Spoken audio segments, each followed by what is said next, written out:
Добрый человек спас маленького львенка, который едва не погиб из-за безответственного поведения людей. Мужчина выкормил и вырастил маленького хищника, а затем им пришлось надолго расстаться.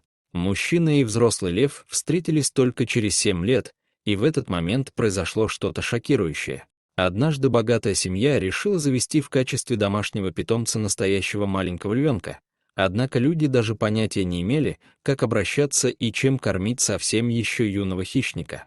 К счастью, Мейсон узнал об этом детеныше и забрал голодного и очень ослабшего львенка у богачей, после чего отвез его в питомник для диких животных, где парень мог ухаживать за зверьком и даже тренировать его. В тот момент львенок был больше похож на крупного, совершенно беззащитного котенка. Мейсон решил назвать детеныша Киара как героиню мультфильма «Король лев». Самой главной угрозой для жизни Киары в тот момент была проблема с костями. Из-за малоподвижного образа жизни и недостатка физической активности у предыдущих владельцев, львенок практически не мог стоять на своих лапах и сразу падал, как только пытался сделать это. Видя страдания бедняжки, Мейсон взял на себя инициативу вылечить Киару. Он получил все необходимые разрешения и документы для того, чтобы обеспечить ей персональный уход и реабилитацию. Парень стал для львенка практически приемным отцом и с нежностью заботился о маленьком зверьке, который при встрече всегда с радостью обнимал своего наставника. Мейсон кормил питомца, играл с ним и следил за состоянием его здоровья. Мужчина постепенно увеличивал физические нагрузки для животного, чтобы оно смогло не только стоять, но и радостно бегать на своих лапах. Благодаря заботе и уходу Мейсона, Киара восстановила свои силы и здоровье, и ей, наконец, удалось победить свою страшную болезнь. Шло время, и Киара постепенно превращалась во взрослую львицу, а условия содержания в питомнике были совершенно не предназначены для жизни крупных хищников. Мейсон видел, как у львицы начали проявляться охотничьи инстинкты, и она не раз грозно подкрадывалась к другим обитателям питомника.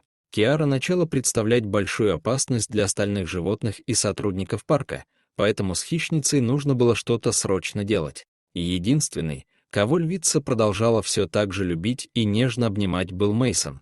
А парень никак не мог придумать, что же ему делать дальше со своим большим питомцем.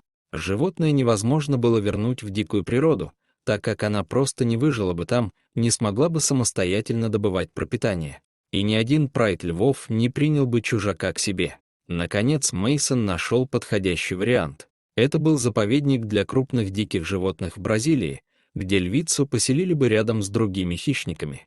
Вот только был один существенный минус. Киаре придется жить очень далеко от своего наставника, из-за этого он не сможет навещать своего необычного питомца, и вскоре связь между ними окончательно оборвется. Однако у Мейсона просто не было другого выбора. Вскоре Киара оказалась в своем новом доме. Сначала животное было очень грустным и опустошенным, но постепенно она обрела там новую семью и вновь стала энергичной и красивой львицей. Казалось, хищница навсегда забыла о своем приемном отце.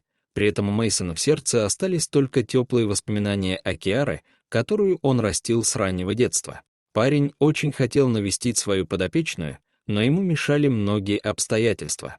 Первые месяцы нельзя было встречаться с Киарой, так как это лишь ухудшило бы ее и без того печальное состояние.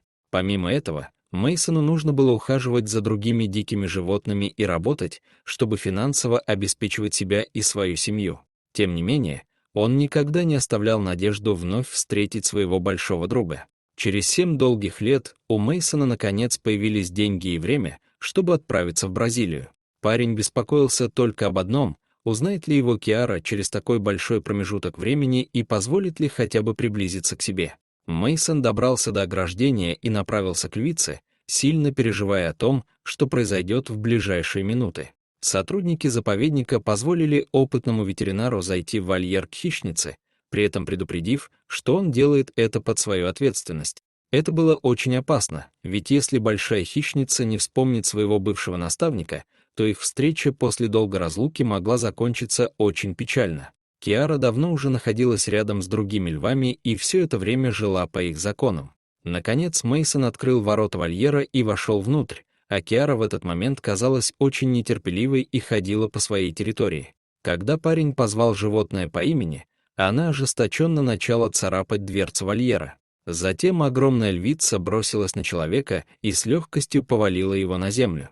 Окружающие застыли от ужаса, не понимая того, что Киара просто была очень рада видеть своего спасителя и не могла сдержать эмоции от нахлынувших на нее чувств. Львица, как раньше, с нежностью обняла человека.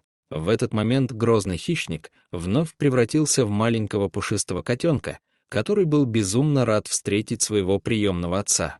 Сотрудники заповедника были просто поражены и не могли поверить в то, что происходило у них перед глазами. Киара все никак не хотела отпускать своего неожиданного гостя, крепко ухватившись за него своими мощными лапами. Это было довольно опасно с учетом острых когтей, клыков и приличного веса хищницы. Однако Мейсон ничуть не беспокоился и с удовольствием отвечал животному взаимностью. Прошло долгих 7 лет, а Киара ничуть не забыла своего спасителя и друга, показав нам, что даже самые большие хищники могут стать преданными и верными друзьями. Дорогие зрители, если вам понравилось это видео, то ставьте лайк и подписывайтесь на наш канал. До свидания.